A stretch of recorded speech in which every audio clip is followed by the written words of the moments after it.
L'ambassade de France à Tripoli visée par un attentat à la voiture piégée.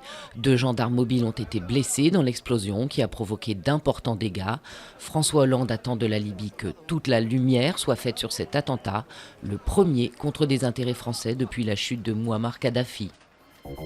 Dzhokhar Tsarnaev a été inculpé hier pour sa participation au double attentat de Boston, un drame commémoré une semaine après par une minute de silence. Selon le suspect, toujours hospitalisé, aucun groupe terroriste n'a pris part à l'attaque.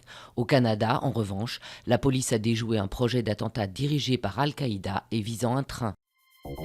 La France s'apprête à devenir le 9e pays européen à autoriser le mariage homosexuel.